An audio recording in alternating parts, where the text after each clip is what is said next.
and the men and women taking it into harm's way for the first time.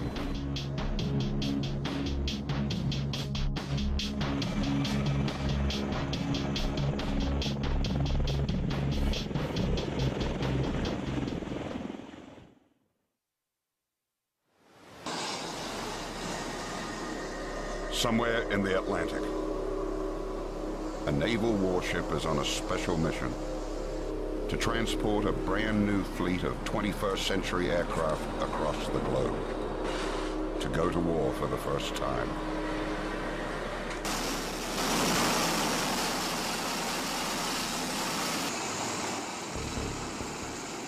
They have brought a new, different, and mysterious weapon, the like of which has not been seen on any battlefield before now. It's called the V-22 Osprey, part helicopter, part plane. They are headed for Al-Assad, Iraq. Your transition across the Gulf is approved. Landing at Skid Row via pilots on wrist, winds 2804.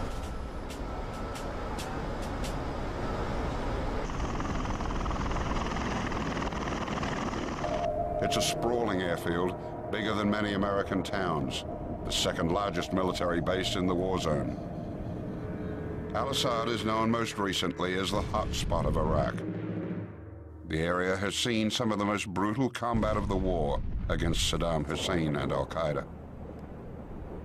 It's the new headquarters for a U.S. Marine Corps Assault Support Squadron, VMM 263. Coming from its home base in North Carolina, the unit is made up of 250 men and women, flying and supporting 10 Osprey V-22 aircraft. The Osprey could become a superstar of modern aviation. It's able to take off and land like a helicopter in the roughest terrain, fly at the speed of a plane, and climb to more than 25,000 feet. Refuel in midair, and fly vast distances. Lieutenant Colonel Paul Joseph Rock, Jr. is the commander of the squadron. The Osprey's arrival here is a personal milestone. He has been a Marine Corps pilot since 1990 and remembers a time when the Osprey was little more than a dream. And for a long time, the V-22 was probably categorized as an urban myth. It was out there somewhere, somebody was working on it. You knew somebody who had seen one once. Seeing it was like seeing Elvis or Bigfoot. Rock started as a test pilot for the Osprey in 1997 and has been flying it ever since. He thinks the Osprey is made to order for the war in Iraq. From the standpoint of taking it to the bad guy, you got a lot more options. On her second deployment to Iraq, Captain Elizabeth Akaraba first flew helicopters in combat in 2004 and understands the challenges of the battlefront. I think the V-22 has fit into just about any and every mission that's out here. This is an aircraft, could take off vertically, fly 8 hours, and land pretty much anywhere. You don't need a 10,000-foot runway or whatever. If you need to land in the middle of a soccer stadium, or you need to land within the confines of an embassy compound, or you need to land right outside some bad guy's house because you're doing a hit where the grunts are going to go get them. I mean, that is what it really brings. I mean, it's a whole lot more flexibility in moving combat power around. Captain Sarah Fabersoff is another pilot with the squadron who will be flying the V-22. It's new technology, a completely new technology. You're going from a helicopter and turning it into an airplane. And it is a transformer like you see in the movie. The big question the squadron faces: can the Osprey prove itself in the reality of warfare? Among the most expensive aircraft of its type ever invented, the Osprey cost more than $20 billion to develop. The price tag for 458 of them, more than $50 billion. But there's much more at stake than just money. The evolution of the Osprey also has been written in blood. 30 men died in notorious crashes of the Osprey in the 2 decades it took to develop. Can the Osprey escape its dark past? What has been called the world's riskiest plane has come to Iraq, perhaps the world's riskiest place to find that out.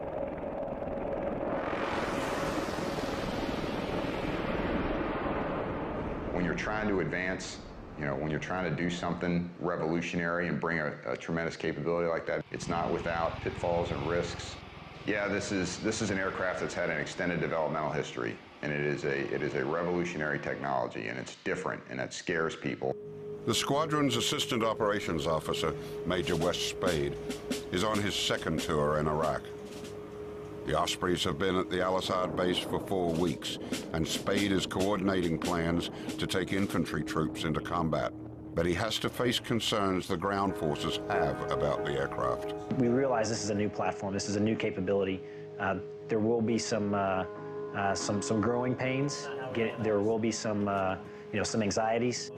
The nacelles will always be up, so we want to make everyone aware of the capability, but we're not, certainly don't want to force it on anyone. So Spade must tackle things one step at a time. We wanted to get daily operations in and around, our base and the airfield. That was our first priority. And the best way to do that is just provide general support to Marine sailors, soldiers, basic logistics movement, movement of personnel and gear from one forward operating base to another, airfields in and around from our home base at Al-Assad all the way to the furthest reaches of Iraq out to the west, and then into areas like Baghdad. Certainly we've shown to be very capable of doing that. But despite these achievements, there is still a reluctance to actually send the Osprey on a tactical mission. It's just that we don't have our established role yet. We knew coming in, we could think we're going to do certain things, and we prepared to do certain things, but you never really know what exactly you're going to do until people start asking you to use it. The job is find out, because you support the infantry, the ground combat element, what do they want? How do you get them what they want? The most difficult thing about being an Osprey pilot or in the Osprey community is having to reestablish ourselves, to fight just to be accepted as a part of the team is very difficult. We want to help the mission, we want to save lives, we want to fight the good fight, but we have to get through the established norms. We have to help people see us as not outside the paradigm, but perhaps a better portion of a new paradigm. The commanders and pilots know they have a great opportunity here to prove the Osprey and its capabilities. But they also know that the stakes are high. A failure now could doom the aircraft's future.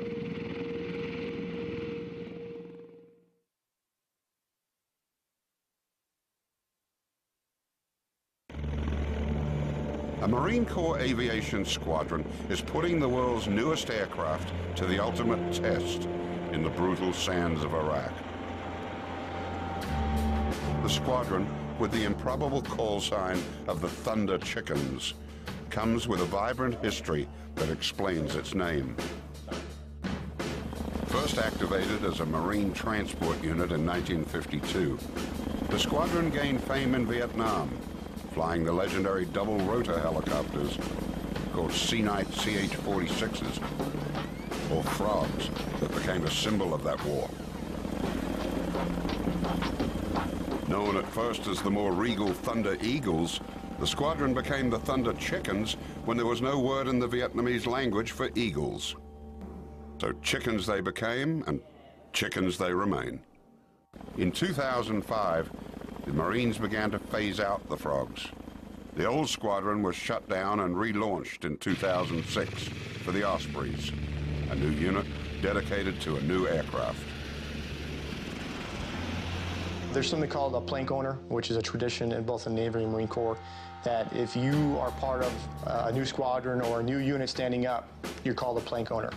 And if you look at all the Marines here at VMM 263, we're all plank owners, meaning we started the squadron together as VMM 263. And the squadron sergeant major says they knew what they were getting into. The time and service of the majority of Marines in my squadron are post 9/11. They joined the United States Marine Corps knowing that the odds was in the favor of them coming to Iraq or Afghanistan. The leader of the maintenance crew has 3 decades as a Marine, but many on his team were not even born when the Osprey was first tested. Yet they are helping to keep aircraft that cost $70 million each in the sky. The board that shows the status of the aircraft remains control. A lot of people, they walk out at night and there's, you know, we have 10 aircraft and there's 4 or 5 red arrows, meaning down aircraft that can't fly.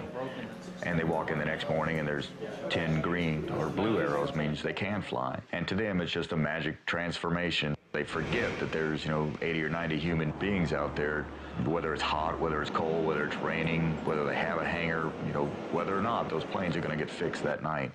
And those are those 18, 19, 20, 21-year-olds out there that they're out there fixing an aircraft that you're going to put 24 Marines in and fly them into a hot LZ. They may be young, but they're not just maintenance men.